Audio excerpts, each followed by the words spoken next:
Targeting our economy, Black Lives Matter protesters trying to shut down Chicago's Magnificent Mile retail district, and $15 minimum wage protesters planning strikes at several major airports next week. Now, some here say trying to ground key parts of our economy will backfire on the protesters. Hi, everybody. I'm Dagan McDowell in for Brenda Butner. This is Bulls and Bears. The Bulls and Bears this week, Gary B. Smith, Jonas Max Ferris, John Layfield, along with Morgan Ortegas and Chuck Rocha. And a warning to all you gentlemen ready to take Morgan on. She's in the Navy Reserves, guys. John, you say protesters targeting our economy will backfire on these protesters. Yeah, I do. Look, Dr. King, I think, was one of the greatest men of our country. I wish he had lived to be 100 years old because he did so much in the little time that he was here on earth. But his protests were not militant. His protests were not harassing of innocent people that were just coming by to shop in a store. And I think you lose the message. Look, people take Black Friday off to go shopping. If they go down and they can't get in there and they're being called names for trying to go into a store that, by the way, has nothing to do with what they're protesting, I think it hurts the message. Look, I'm very sympathetic to these protesters. The protest of the Magnificent Mile is over Laquan McDonald's death, where a police officer was indicted, a superintendent was fired over the alleged cover-up.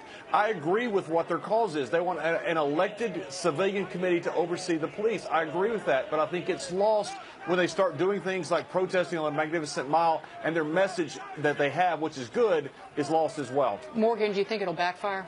I do. I agree. I think that there's a lot of ways to get your message across, and even to those of us who are sympathetic to the message, there's a lot of ways to get it across other than sort of ruining everybody's holiday. You know, we've had a really tough end of this election, and I think people wanted to spend time with their family over Thanksgiving, over the weekend, and it just adds more to the angst of people that are trying to shop.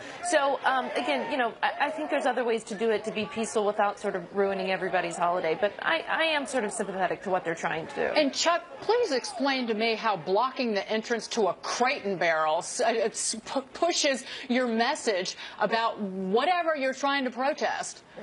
Well, they teach us that in Protest 101. You don't protest in the middle of the night when there ain't no cameras around. All the cameras are on the Magnificent Mile today, so they wanted to get some attention to a very important issue that John and others have talked about being a good issue, and I think that that's a smart tactic, and they teach us liberals that in Out 101 on how you go out and you do this piece. I don't think this will hurt the businesses. I think the businesses won't stop anybody from going into Tiffany's or spending a lot of money. I think what's hurting them is the Internet. On Thursday alone, a report was put out this morning that $1.15 billion was spent on the Internet. I don't think a few hundred protesters are going to hurt a bunch of rich folks down in Chicago. Gary B., one thing about this is there are a lot of these pile-on causes, and people at home watching this, even if your shopping isn't disrupted, you wonder what they're protesting. Exactly, but you quickly get over that and figure out that, my God, I can't get into the Creighton barrel. I'm going crazy. Look, we are stressed out enough during the holidays. I disagree with Chuck. He says, oh, my gosh, it's not going to prevent anyone. Like, we just walk through the crowd. Listen, if there's people yelling and shouting out there, I got news for you. I'm at the corner. I see those people. I turn around and go someplace else, or I don't shop at all. So, one, it's going to hurt the business. Two, I am convinced these protests help only one group, and that's the protesters. They feel good about themselves. Chuck is right about one thing. They do get a lot of TV coverage, but I'm betting most people tune in and then, oh, yeah, there's people protesting. Who cares? And they move on. Unless it affects you personally, 99% of the people, just like Occupy Wall Street, 99% of those people that were watching the Occupy Wall Street wondering, like, why can't I get into my Apple store today?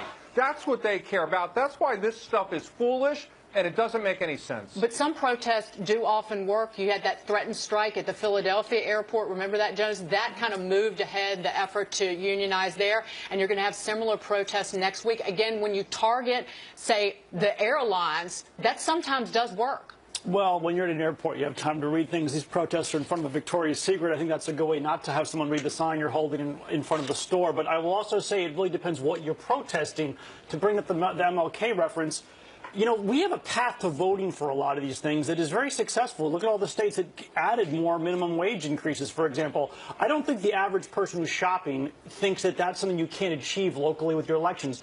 You know, black people had a problem that wasn't vote-outable, basically. They really needed to protest, and if they got violent to protest, I think people still ultimately sided with them. Some of these protests are on things, you know, you don't like who won the election. That's something you should be voting your way out of. You don't need to protest your way out of that. On the other hand, the situation with police and black people is a protest grade thing. The protests I've been reading, they haven't been blocking the economy. I think if people went to the museum after Thanksgiving with their family, that's where the protesters would be. It's not they're trying to destroy the economy. That's where the people are. It's like, why'd you rob the banks, Dillinger said. It's because that's where the money is. I mean. But, John, do you think this does have an economic impact? It has to. Listen to what Gary B. just said. You have people that are going out there and deciding, you know what, this is too much trouble. I'm just not going to go into this store. And if you realize that next Tuesday they're talking about a strike in Chicago Airport, people are not going to fly through Chicago Airport. I fly about 4 days a week. I would plan around that. So, yes, it does hurt. And the message of the protesters, I think, is what is lost. They're talking about protesting the $15 minimum wage when you talk about the strike in Chicago. The problems in Chicago are so much deeper than the minimum wage. You had 600 murders as of last month. That is more than New York and L.A. combined, plus 100. The issues there have much more to do with just wages in that inner city than they do with, if you can increase them, doesn't stop the generational issues of both poverty and incarceration. Gary B., we've seen so many $15 minimum wage protests in the past, sponsored by the unions, and the very candidates who were backing this didn't get elected.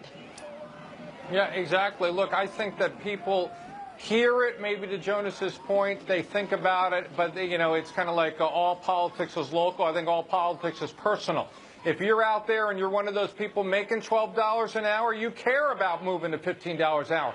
But that's not most people. So you go, yeah, well, okay, and then you move on, unless, as a few people point out, it's on the ballot. As far as, by the way, losing business, I definitely think people lose business. Look, if you're walking down the street and you see 200 people in front of the restaurant you want to go to, particularly in Chicago where you have thousands of choices, I got news for you. A lot of people, especially with a family, are turning around and they're going to another place down the block. Yeah, but Dagan, I think the people that are affected most are actually the employees of these businesses, whether it's the protests in Chicago or at the airport. You're actually affecting the people who are making the hourly wage. If you go into Magnificent Mile in Chicago, it's all ages, all races, all creeds who are employed inside of these retailers, and they're the ones whose paycheck is being disrupted. If you go to the airport, it's the same story. So we often look at it and how is this affecting the bottom line revenue of business, but I think sometimes we miss that these protests actually really hurt the individual who's making an hourly wage, who these protests claim they're trying to help. Yeah, Chuck, it hurts the people who need those jobs, who got to get to work. Get out of my way. Well, that's a great point. At the Chicago airport, the people that actually come down and get your grandmother in the wheelchair are making like $8 an hour. We should be making sure that we can pay people a living wage. Speaking of an election, we just had an election where a man got elected and said, let's make America great again. There's a lot of people in middle America who feel like they've been left behind, and the government and rich people don't want to speak to them or do anything for them. So this is exactly the condensation that's out there right now, where people want a voice in their government, and they feel like a good protest is the way to do that. Jonas?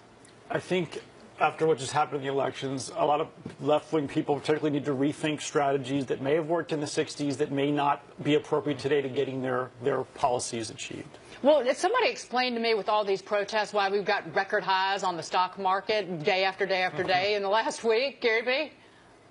Well, I'll tell you what, I think most people out there, particularly on Wall Street, the big hedge funds, they're saying, my gosh, we're not going to collapse. We're not Venezuela. Everything looks pretty good out there. And the actions that Trump has taken in the past few weeks, you'd say, my gosh, he's not a lunatic. That's all upside. I think that's what the market is voting for right now. John, I'm going to give you final word. So we're not Venezuela. Yay! Yeah, and the best thing that Gary can say about our president-elect is he's not a lunatic. That's incredible. Well, it made us all laugh, right? Thank you, guys. Cavuto on Business about 20 minutes from now. Hey, Neil, what have you got? Hey, Dagan, well, to hell with tradition. After moving out, President Obama suggests he will have no problem speaking out against President Trump. And a new debt crisis that could create a crisis for an ex-president. and maybe you too. In fact, maybe all taxpayers will see you at the bottom of the hour. Thank you, Neil. We can't wait. But up here first, college professors and officials continue bashing President-elect Trump's victory. And some here say the liberal bias on campus is a big reason why we're divided across this country. Fox News Alert now. I'm Phil Keating in Miami, Florida, specifically in Little Havana. And it is an absolute celebration here today. Take a look at the street.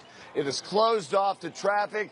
Had been full of cars and trucks honking their horns for the past couple of hours, but police, for safety reasons, have now closed off the road. Instead, now Cuban Americans have all gathered here to celebrate the death of Fidel Castro at 90 years old, the reviled communist dictator and the revolutionary, passing away last night. And this is an absolute celebration among the Cuban Americans who think he absolutely ruined their lives and their country. In the country of Cuba, Raul Castro, his brother, has declared 9 days of mourning on Wednesday. That will begin taking his ashes to Santiago. Liberals on campus not letting go of the election outcome. A Harvard law professor writing an op-ed calling for the Electoral College to choose Hillary Clinton over Donald Trump, saying she won more votes and is more qualified. And the interim president of Vassar College in New York issuing a letter questioning Trump's policies and rhetoric while promising more campus activism. Morgan, you say this is a big reason why America is divided. Absolutely. I mean, if you go into college campuses right now, really the people who need the safe spaces, and I say that in jest, are the conservative kids. I have a family member who's in college in California. He wore a Make America Great Again hat on election night, and he was literally harassed and booed, spit at. It was really tough stuff that he went through. So when you look around universities around America, there's no tolerance for any sort of diverse thought. I spoke at the University of Pennsylvania recently, and I had students coming back to me in the MBA program quietly whispering to me that they agreed with conservative or Republican principles, and they feel like they have to whisper because they feel like it's some sort of massive judgment. So I think the real question is, Dagan, we all know that this is an issue. What can we do about it? And I think that this is where we need to actively support students of conservative thought on campus. We need to look at the fact that most of these public universities get some sort of public funding, and how can we make sure that there's diversity of thought at any place that's getting public funding from Congress? Chuck, not only are these universities breeding this division, these kids' parents are very often paying about $250,000 for it. Well, just by the numbers, the number of kids between the years 18 to 30 voted like 75% for Hillary. The same thing with college professors. This is not surprising that people are upset that they lost, especially young people upset that they lost. And yeah, there's some divisiveness there, but it's on both sides. But what we need to realize is Donald Trump, and I voted against Donald Trump, and I've outspoken against Donald Trump. But guess what? He won. And when you won, you get to pick the cabinet, you get to pick the... Let's be clear. I worked for Bernie Sanders. If he'd have won the presidency, you'd be interviewing the Secretary of Agriculture right now, because I'm the only liberal that knows how to drive a tractor. That's just how the game is played. Carry me. Well, I tell you what, I don't think it creates a division as much as it creates misinformation. You know, I have a daughter. Vassar is one of the original Seven Sisters. My daughter went to one of the other Seven Sisters as a college professor in Boston. She could not be more liberal, but here's the nice thing. Now at 29, she's starting to realize as she furthers on in life, you become more conservative because you all of a sudden have to start thinking, my gosh, I can't afford my health care bill. Or my gosh, I wish I made more money. How can I make more money? And she's starting to become, my gosh, somewhat of a capitalist. I mean, she still shed a tear that Hillary lost, and God bless her. But I think life teaches you to become more conservative. That's a good thing. You rarely find, as you well know, Dagan, people that start out conservative and become liberal. It's almost always the other way. We're still holding out for Chuck. Maybe when he gets a little bit older, he'll see the light. But life has a way of educating you, and it leaves a college education behind. It's because most of us leave the fantasy land of the university campus and have to live in reality, Jonas. Exactly. I wish I could go back. My gosh. Look, I don't think they're winning so what does it matter anyway? Like, you're talking about a very relatively small amount of the country that goes to a $250,000 school, to your point. And if anything, the whole the Halloween costumes are offending people thing is alienating more, again, moderate voters, people that could go either way on some of these issues by focusing on issues that really don't apply to people that aren't in college. So I don't know where this indoctrination, I would say it's as effective as like corporate indoctrination. It's probably less effective than corporate indoctrination where they have like op-ed ads and right-wing papers. But John, it creates divisiveness. These liberals on these college campuses and these professors and even the school leaders, they are creating and breeding intolerance in the name of tolerance. Sure they are. Look, 1945, kids were hopping off boats about to storm Normandy into certain death, and now these kids of this generation need a safe space. That's ridiculous, and it's all because of these wackadoo, goofy professors out there that want to do something like, oh, we didn't win, so let's ban the Electoral College and make it retroactive. Look, you know that would have changed how people would have voted. I'm for banning the Electoral College, by the way. It was created so the Southerners could count slaves as 3/5 a person. That's why it was created. I'm for banning it. But you can't ban it now and make it retroactive, and that's what these college professors are just sitting there in front of the class, sucking their thumb, telling everybody else to do the same thing because you didn't get your way. Stamp your feet, but do your job like you're supposed to do. Morgan, final word real quick. Listen, I think that we need to support young people on university campuses. There's a program, there's a William F. Buckley program at Yale, for example, that tries to give conservative students the opportunity to do internships and to give them a voice. So I think and this happens not just in the really expensive schools. We have to remember this happens in state schools, this sort of indoctrination. So I think it's a bigger problem than maybe one would realize. Thanks, Morgan. Thanks, guys. Cashing in just over an hour from now. Eric, what do you guys have coming up? Hi, Dagan. A fair and balanced debate on if it will work. Plus, new calls for Trump to dump his Twitter account when he moves into the Oval Office. Why someone here says it's the worst thing he could do. Cash it in. See you at 11:30. Thanks, Eric. We'll be watching, but up here first. Our next first family won't be living together right away in the White House after the inauguration. Some say that's concerning, but others say it's good parenting. We debate, you decide. When our next president moves into the White House on January 20th, he will be without his wife and 10-year-old son for a while. The first couple deciding to let Barron finish the school year out in New York City. Gary B., you have kids. Is this good parenting, or should the first family be all together in the White House? I think it's good parenting. Look, the First Lady, Mrs. Trump, was not elected to any position. She should be entitled to raise her family as she should. I am concerned about the cost of the Secret Service guarding all of New York City, but beyond that, she's making the choice she thinks is right for her family. Good for her. Morgan? I agree. And I think we also have to remember that he has adult children in Ivanka, Donald Jr., Eric Trump, who have been a part of this campaign, or very much a part of his life. Ivanka's husband's reportedly moving to Washington to work into the White House. So I think we'll see a lot of the first family, and let this young 10-year-old do what he needs to do in terms of finishing out school. Yeah, John, and how about folks just mind their own business? He's not your child. Of course. Look, his mom's a supermodel. His dad is a billionaire who's just about to become president of the most important country, biggest country in the world. This doesn't fit into Ward Cleaver's family management courses. And when you got a president who's been married several times, said the things he said about women, we didn't elect Donald Trump for family values. We elected him to be president, and that's what he should do. Jonas?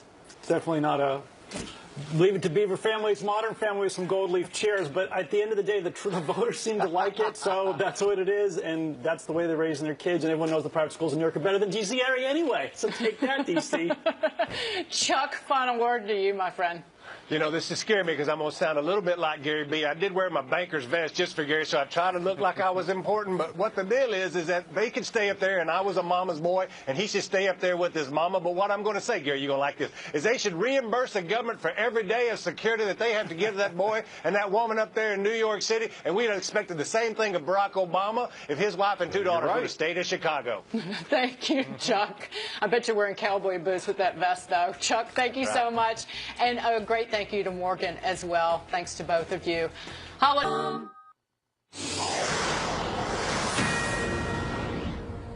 A Fox News alert now. I'm Phil Keating live in Miami, Florida, specifically in the heart of the Cuban exile community here in Little Havana, where the streets have been closed and the party, the celebration of the death of 90-year-old communist dictator and revolutionary Fidel Castro is the best news they have had this Thanksgiving weekend. They've come out to the street waving flags, banging pots and pans, cowbells, while in Cuba, Fidel's brother Raul has declared 9 days of national mourning. On Wednesday, Fidel Castro's ashes will begin a journey from Havana all the way to the eastern side of the island. Meanwhile, President Obama releasing a statement today saying that the Cuban people need to know that the, quote, a hand of friendship to the Cuban people has been extended. Now, back to Cavuto on business. How many seats do we have to lose before we have to make a change? Because we've lost 68 since 2010. We're at the smallest number for our caucus since 1929. We also got to talk to working class people, Neil, that don't want to learn how to run a computer. They want to run a backhoe. These men and women who take showers after work, those are the people that we're missing. I always like that line, take showers after work. I thought about that. It's a very good line.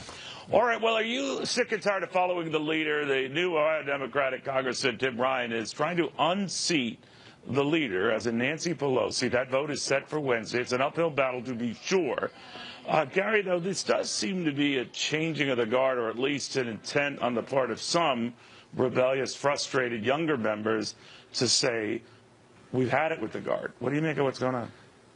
Well, look, my man Albert Einstein once said, if you keep doing the same things over and over again and expecting different results, you're insane. They have to do something different. Yeah, but then again, he never combed his hair, did he? I mean... Yeah. Look, and look, this is not just about the presidency. This is about governorship, state, local. They're getting destroyed. It's because their policies continue to be more government, less for the people. And basically the country has said enough's enough. So let them keep doing the same thing. And guess what? They're going to be in the desert for a very, very long time. I think he is going to secure himself a role in the House leadership. I don't think he'll topple her, but I think he'll send a message. This is what they always do. They widen the leadership. They get like 400 members. Yeah, look at Chuck Schumer. Right. 10 people on his Senate leadership Which team. are more than we have senators. So my point is that there is a way to sort of satisfy that base without it disrupting you. But we learned from the Tea Party, they can get loud and angry, right? Well, that's really what the Democratic Party has to do if they're going to sort of service that authenticity and, you know, that Bernie Sanders wing that has been begging for more than patronization. And, you know, the elitist progressives haven't even been doing that. Nancy Pelosi rules with a fist that is both iron and ham, and I'm shocked that she's still in power. And it's taken this long for someone to really make a legitimate charge at her reign. You know, they've had losing election after losing election. They did not expect to lose the presidency. They expected to gain the Senate. And but they're dismissing that. Look at what's happening with the state houses across the country. I hear you, but they're dismissing that by saying, you know what, the candidate Hillary Clinton won the popular vote, right. So what's all this? Well, let's be real clear. Pent-up demand. This gentleman, Mr. Ryan, who I don't really know much about, but I know what he's talking about. He's not talking about Bernie Sanders. That's showing kind of like a coastal He's arrogance. talking about that populism that was, yes, he absolutely. No, let me finish what I'm saying. He's talking about the populism that has been unserviced by the Democratic Party. He is talking about the white working class, which has completely abandoned the Democratic Party that put Trump in office. And we should point out, Democratic Party policies for many years have marginalized the white working class. It's run by Nancy Pelosi in she's 76 years old. Yeah, great. and by the way, Steny Hoyer's 77. So the Republican leadership is like 30 years younger. Think about this. And Ruth Bader Ginsburg's still twice as old as both of them. This is why Trump went there, and this is why he won, because he got Democratic white working class voters who say to themselves, and he's 70. Okay, That's who Hillary Clinton was appealing to. That's why she lost the Michigan primary. She lost to Donald Trump because of white working class. Sanders. That's exactly what Bernie Sanders was appealing Why did she lose to Trump? Why did she lose to Trump? We're saying the same thing, Charlie. I love when you get little undies in a bundle about when our agreement. Love. I want to bring Adam Lashinsky into this. Adam, what do you think? think? I don't know. The image of his undies in a bundle, it's hard to move past Come on, that, she Neil. brought it up, Adam. Don't give me no. This is quite appropriately about rhetoric. I mean, I also thought that line was great, Neil, that these people take showers after work, and he is saying we're not talking to those people. It's hard to argue with him. He's completely right. This is what's great about elections in a democracy. But who leadership do you think that Nancy Pelosi has failed? Yes. Yes. Yes. Yeah. Well, I mean, elections have yes, I mean, because she lost seats. That's yes, of course. Okay, Charles Payne. I think to Kennedy's point, almost everyone's saying the same thing, but it's not rhetoric. But it's not rhetoric. It's solutions. It's solutions. Right. People have frustrations, particularly white working class people who became something of a minority, unseen minority in the country. Their wages haven't moved, for most part, maybe down in the last decade or so. And the solutions are, you can pull yourself up by your bootstraps, hence the shower after work, or you can allow government, Big Brother, to redistribute wealth and create a welfare state around you. They reject that. That's why Nancy Pelosi is the worst, absolute worst thing they can do. Isn't it the whole party? I mean, it's identity politics. I mean, well, Bernie Sanders said we got to that failed. He mentioned it, but he didn't run on it. But you still have to have a solution that, I mean, it doesn't even have to be about gender or race, because it's still... the Democrats made it. Listen, you could be General Pinochet's kid, come to the U.S., and get affirmative action benefits. A white working class guy says, what is that all about? But Charles, we're going to bring jobs back isn't the solution. Isn't a solution either. You know we're not going to bring those jobs back. So it's just rhetoric. How do you know that? To your point. How do you know that? But just talking. That's not rhetoric. It's not rhetoric. It's a goal. He's outlining a goal, and he's saying, I'm going to be able to achieve this, and the American public said, good, we're going to give you a chance to do it. And let me tell you. So it works. So the Democrats have to be better at that. Gary, final word. The answer is not higher taxes, more regulations. It is the opposite. It is about time it gets to we the people, not we the Washington, D.C., and the people have spoken. Well put. And that's why the markets are responding the way they are. So true. Very well. Because of what? Because of Tax cuts and... Meanwhile, the President-elect Donald Trump about to get hit with another debt crisis.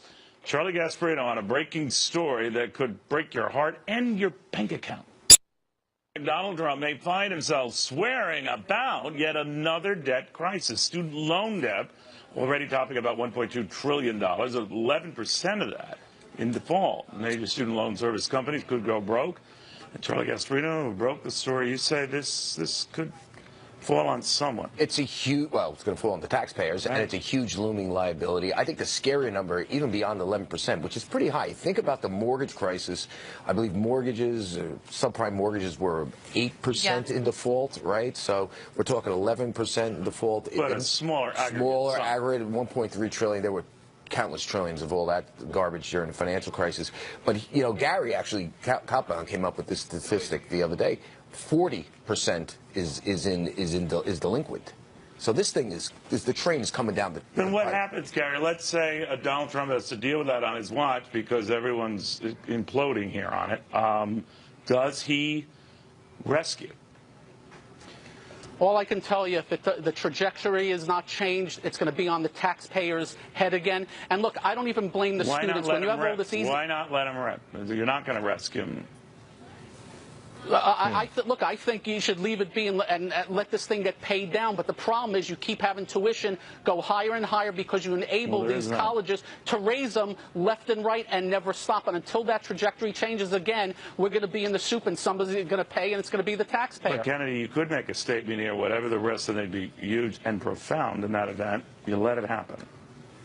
I do think you let it happen. I mean, I was one of those people in 2008 who said that there's no such thing as too big to fail. And we've gotten so dependent on government, we no longer allow market forces to act the way they are supposed to. And we also shouldn't be encouraging people to go to college for $60,000 a year for a degree that's never going to materialize into anything. But parents and administrations grow, the cost of tuition grows, and it's a cartel. The cycle is unbroken, and we're allowing it. will have debt a much forgiveness. higher percentage They going thought to their President college Clinton was debt going to than forgive that like debt. when we were kids, right? Yeah, there's no doubt. Listen, let's not forget that Barack Obama pushed out the middleman, and this thing has grown exponentially in the last 8 years. First thing Donald Trump's got to do is bring back the private sector, let them decide which are good loans and bad loans. All right. Secondly, it's politically untenable. He's going to probably have to save it, even though I agree he probably should. Adam, what happens then? He absolutely will rescue these debt holders. He won't let them go down. That would be the anti-populist thing to do. Well, we'll see. All right. In the meantime, I want to thank Kennedy. I want to thank Charlie. In the meantime, the market is on a tear this week, constantly hitting new highs. How our guys have the names that will go even higher. Can that be? Yes, you're watching Fox. Anything can happen. For free today. All right, stocks set to rocket even higher. Charles Payne, what do you have? I think McDermott International doubles in 1 year. Wow. Adam. XLF, financial sector ETF, especially as rates rise. As rates rise, that's an interesting pick. All right, Gary. Federal Express leverage to the economy. As the economy gets stronger, that's going to continue to do well. Already has very good numbers. All right. All is contingent on economy. I guess you guys expect continues to pick up. We shall see. The cost of freedom now continues with David Asner. In case you didn't know it, you are watching the play. Simplifying the nearly 75,000 pages of the federal tax code. Could it finally happen? Republican lawmakers said to be hoping to finally do it with soon-to-be President Donald Trump. But will the swamp of Washington lobbyists mess it all up? Hi, everybody. I'm David Asman. Welcome to Forbes on Fox. Let's go in focus to find out with Elizabeth McDonald, Steve Forbes, Sabrina Schaefer, Rich Karlgaard, John Tamny, and joining us this week, former economic advisor to President Obama, Austin Goolsbee. So, Steve, these lobbyists have spent decades getting their special deals. They're not going to give up easily. No, they're not. And that's why Trump has to move hard and fast, not with a tiddly bill that just does a little trimming here and there. He's got to go big. Back in 1986, when we last simplified the tax code, they took out a lot of tax shelters, realizing if you touch one, you got to take them all out. So they got to think big and recognize that when you lower the burden, make working more profitable, make investing more, risk-taking more profitable, and remove the barriers, the economy improves. And Trump knows that the economy doesn't improve, nothing else isn't going to much matter. So go for the big tax cut and appeal to the American people the way Ronald Reagan appealed to the American people. That's the only way you can get it done, go over their heads. Well, Austin, as if we needed a reminder, just talking about the costs to the economy of the complications of our tax system. 74,000 pages. It takes 6.1 billion hours, man hours a year to fill out all the forms involved at a total cost of $234 billion. A huge cost to this tax system. Can it be simplified? It can be, and as you know, I've been a longtime proponent of big simplification for working people. I think the problem here is going to be twofold. The first is, when Ronald Reagan did it in 1986, A, they paid for it, and B, they actually sat down and tried to get the loopholes and things out of the tax code. So far, Donald Trump is proposing more loopholes, and second, they're not going to be able to pay for it. They're going to just end up making it a giant tax cut that's going to blow up the deficit even more. So I think I'm not optimistic on where this is headed. I gathered that. But, Rich, you know, for all the talk about simplification, and frankly, it seems to go in one ear and out the other in Washington, look at how it's gone up. We go from 400 pages in 1913 all the way up, even through the Reagan years, by the way, the tax code actually increased to almost 75,000 pages. Yeah, Steve is right. Trump has to go big. He has to go fast and early. And I think he has to speak to the American people directly, particularly these two groups, small business owners and people, the middle and upper middle class, because they pay more than their fair share. Poor people don't pay much at all. Large corporations like Apple are able to get their corporate rates down below 10%. Hedge fund managers pay carried interest rates of corporate interest taxes. So he's got to appeal to the people who are right now shouldering the big burden more than anybody else. Yeah, and Johnny, as I mentioned before, you're down in Washington right now. We got the Capitol right over your shoulder there. All those lobbyists have been spending decades in that Capitol building trying to cut their special deals, and they're going to do everything they possibly can to stop this from happening.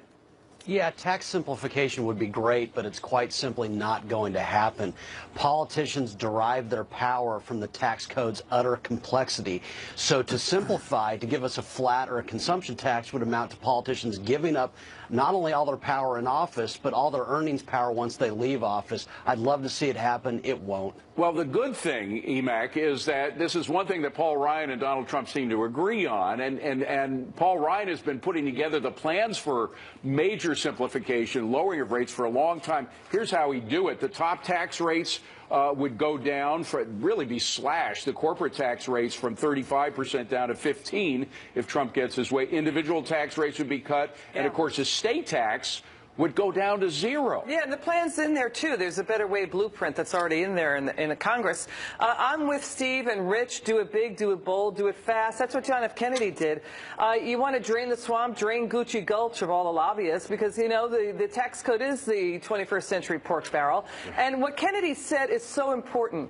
Watch what John F. Kennedy said. He said it is demoralizing to the American people. He had to speak right to them. He's saying keep your money in your pocket so you can grow your businesses, grow jobs, and grow the economy. Watch what happened. By the mid-60s, the unemployment rate was about cut in half, and the economy was booming, and revenues came pouring in. By the way, Sabrina, Margaret Thatcher said something similar. She said the main reason she was for tax simplification was the tax code was just making the rule of law fall apart in England before she got a tax simplification thing through, because people, you'd go by one tax rule and that would contradict another tax rule. It really affected the whole rule of law. Yeah, David, it makes criminals out of otherwise good citizens. I think that Donald Trump and the Republican Congress need to sell this through the lens of fairness, an equal opportunity for all. When government is taking all of our money, if you are a small business, as Rich points out, you may not have the same opportunity as others around you. But I think, to John's point, this is going to be a very steep uphill climb. I just received an email this past week from a lobbying association criticizing Paul Ryan for saying draining the swamp. From their perspective, they said these earmarks allow us to have federalism at its best, to sort of, pump up local governments. And I'm thinking that is a very interesting frame. It is so indeed. We have to counter that one. So, Steve, they've already started. And, of course, there's an irony here, Steve, that we can't overlook, which is that the president-elect, the guy who says he's going to drain the swamp, has taken advantage of every single tax loophole that he possibly could, has bragged about it, in fact, saying it proves he's smart. Is he the right guy to do it? Sure, he can say this code is corrupt. He can say he's experienced it firsthand, and this is some of the things we got to do to cure the thing. And he's got to sharpen that message with the American people. He's going to have to do more than one address with the American people and make the point that when you put a burden on risk-taking, productive work and success, you're going to get less of them. And every time we reduce that burden, the economy's prospered. If Washington has a problem with it, Washington should remember it's working for us, not the other way around. Austin, I'm sure you love that irony, the fact that you have the major guy taking advantage of these deals saying he's going to simplify the thing. Look, arsonists don't make great fire chiefs, and Donald Trump is not going to be Ronald Reagan. This isn't 1986. What he's doing is George W. Bush 2001. And it failed then, it's going to fail now. On the other hand, Rich, remember who became the first head of the SEC, the Securities and Exchange Commission? It was Joseph P. Kennedy, who was known as taking advantage of all kinds of things in the stock market. He came down and really regulated that market. Yeah, I think an arsonist or a crook is a pretty good one to hire. If I want to solve my computer security problems, I'll hire a hacker, provided, they've gone to the right side and all that kind of stuff. Look, I think Trump also has to bring into his tax-cutting coalition these 9 red state senators who are up for re-election in 2018 and either flip some of them to Republicans or get them to a broader pro-growth coalition. John, is it conceivable that Trump could get a coalition of a few Democrats with a Republican majority? Well, I think the market reaction to his election says it's conceivable. I don't think anyone expected he would have control of the House and Senate. So it's possible to get a very good tax cut here. Whether it's simplification, I think we're dreaming there. I'm hearing about lobbyists, but lobbyists are an effect of a tax code and a government that's grown too large. That's what I don't see happening, but I do see a good tax cut. But, Emac, just the fact that we're going to have 3 individual tax rates as opposed to the many that we have now, that's simplification. Yeah, it is simplification. Listen, this is exactly what the U.S. economy needs. I hear what John is saying, that the tax code has been basically simplified beyond all understanding. But there is a way forward. Listen, the last 8 years have been so demoralizing. Why not bring some optimism into the U.S. economy and help everybody's wallets in the process? Optimism is a good thing. It's a deal. Donald, the deal maker, hates President-elect Donald Trump, planning to dismantle the Iran nuclear deal once he's in office. But is our current president doing something to make that impossible? A Fox News alert now. I'm Phil Keating in downtown Miami, specifically in the heart of the Cuban exile community, Little Havana.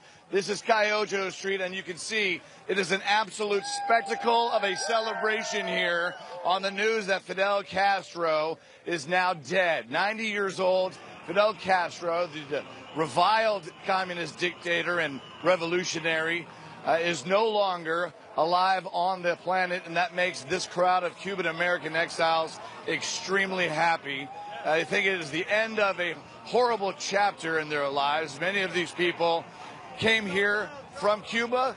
Others came here with their parents who were fleeing Cuba in the years after the 1959 revolution. Meanwhile, in Cuba, Raul Castro, the president, has issued 9 days of mourning. Back to you.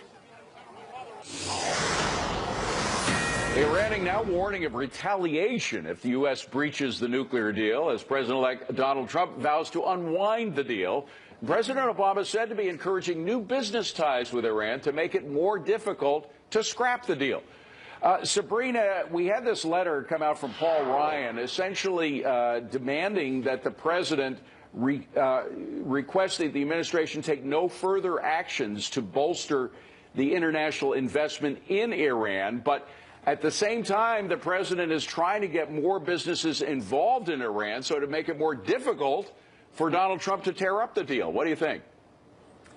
Right. Well, I don't think any businesses are going to do anything between now and January. There's just way too much uncertainty. There's an administration going out and a new one coming in. It would be crazy for businesses to change course right now. I do think that there are